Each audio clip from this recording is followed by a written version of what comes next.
Anywhere you go, you belong. Anywhere you say,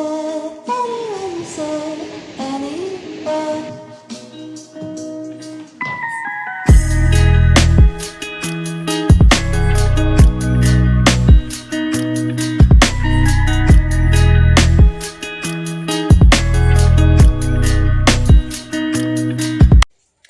year ending जवळ आलंय. या वर्षाने खूप काही दिलं, खूप काही शिकवलं. थोडं रिफ्रेशमेंटसाठी मी 2 दिवस निसर्गाच्या कुशीत चालली आहे.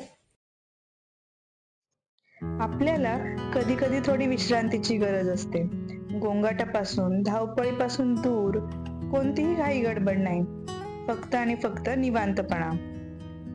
निघताना तसे आम्हाला 12:30 वाजले होते. त्यामुळे दुपारी पोटभर जेवून आम्ही निघालो अलिबागच्या दिशेने.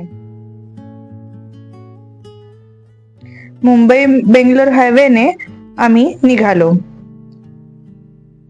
पुणे ते अक्षी बीच असं 160 किलोमीटर अंतर आम्हाला कापायचं होतं.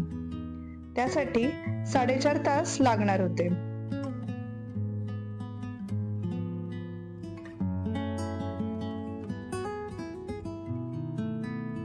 गाणी म्हणत, खाऊ खात अखेर 4.5 तासानंतर पोहोचलो अलिबाग मध्ये.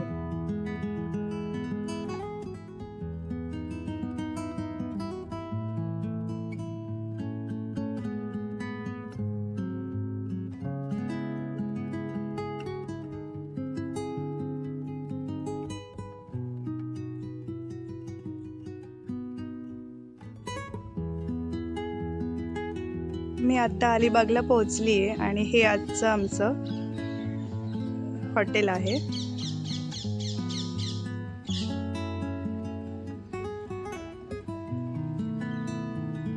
आता 6:30 वाजलेत.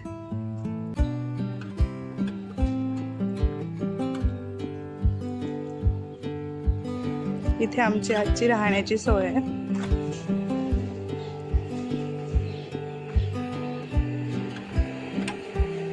इथे छोटंसं फिश टँक आहे.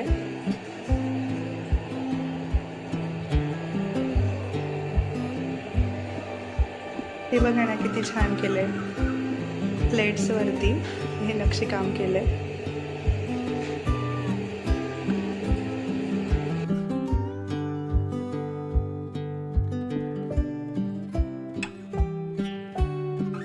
एंट्रन्सला गौतम बुद्धांची ही मूर्ती, तसेच मातीची भांडी आणि आकर्षक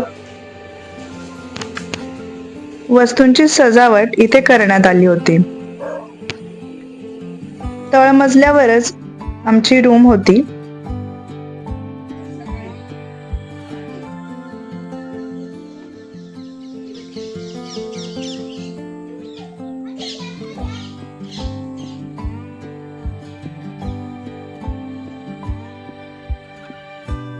हा सगळा बाहेरचा परिसर आहे याचा. छोटा व्लॉगर हाय कर. मागच्या बाजूने आत गेल्यावर ही अशी डायनिंगची व्यवस्था केली होती. कोकण म्हणजे काही फॅन्सी नाहीये. तिथे ना नाईट लाईफ आहे, नाही मॉल आहे ते फक्त लाखो ताऱ्यांनी चमकणारे आकाश, साधी माणसे, स्वादिष्ट जेवण आणि अथांग समुद्र किनारे. निसर्गानं तसं कोकणाला वरदानच दिले. म्हणूनच वर्षभरातून एकदा जरी कोकणात व्हिजिट केलं तरी सगळा थकवा निघून जातो. रात्री उशिरा पोहोचल्यामुळे सूर्यास्त काही पाहता आला नाही. मग रात्री नाईट वॉक साठी निघालो. मग तिथल्या काकांनी आम्हाला गावात बिबट्या आल्याचं सांगितलं. मग काय, पटपट हॉटेलकडे पोहोचलो आणि रात्री जीव मुठीत घेऊनच झोपावं लागलं.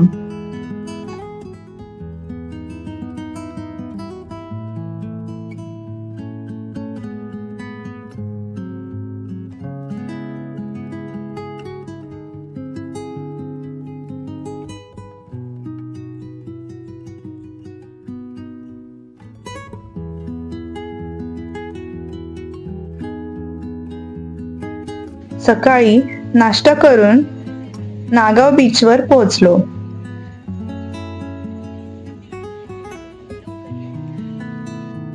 इथे वॉटर स्पोर्ट्स आणि पाण्याचा मनमुराद आनंद लुटता आला.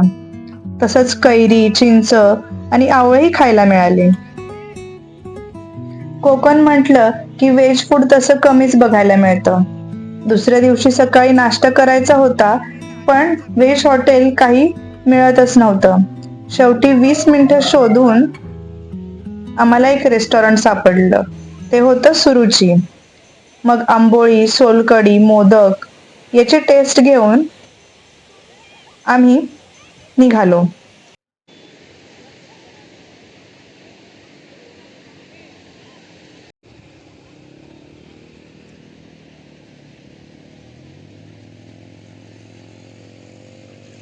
पायाखाली मऊ वाळू, वर निळसर आकाश आणि मध्ये अथांग पाणी. असल्यामुळे खूप गर्दी या छान वाटतं ना बघून. अगदी मन मोकळं होतं. वॉटर स्पोर्ट्स पण आहे इथे.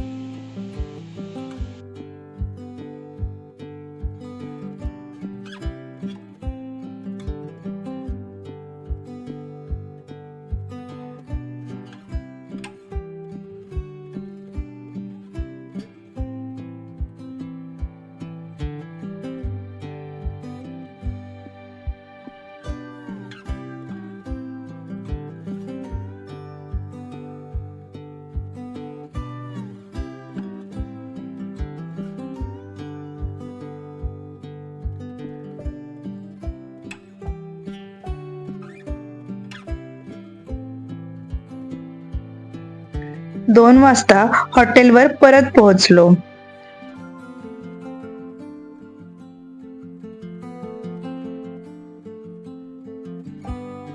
हॉटेलच्या मागील बाजूस आत गेल्यावर खाण्यासाठी सोय केली होती. इथे खूप नारळाची झाडं आहेत आणि थोडं चालत गेल्यावरती 200 मीटरवर स्विमिंग पूल होता.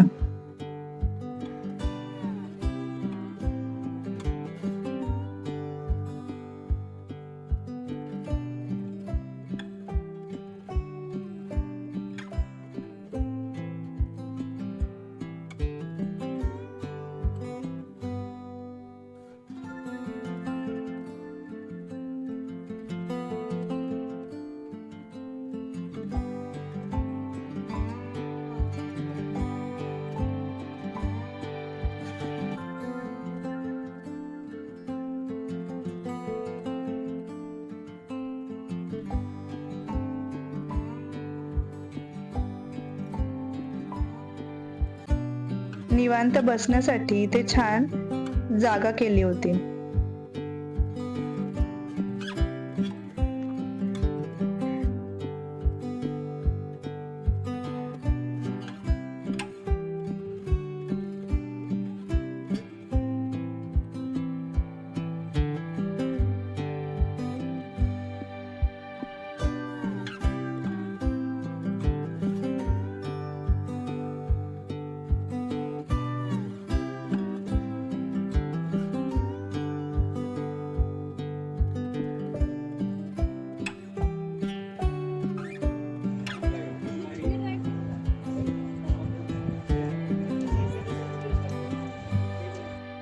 तुम्हालाही जर शांतता, निवांतपणा अनुभवायचा असेल, निळ्या समुद्राची जर जादू बघायची असेल आणि सी फूड खायचे असेल, तर कोकणात वर्षातून एकदा तरी भेट द्यायलाच हवी. आणि कोकण नेहमीच खुल्या हाताने आपलं स्वागत करायला उभा आहे. भेटूया पुढच्या प्रवासात. बाय.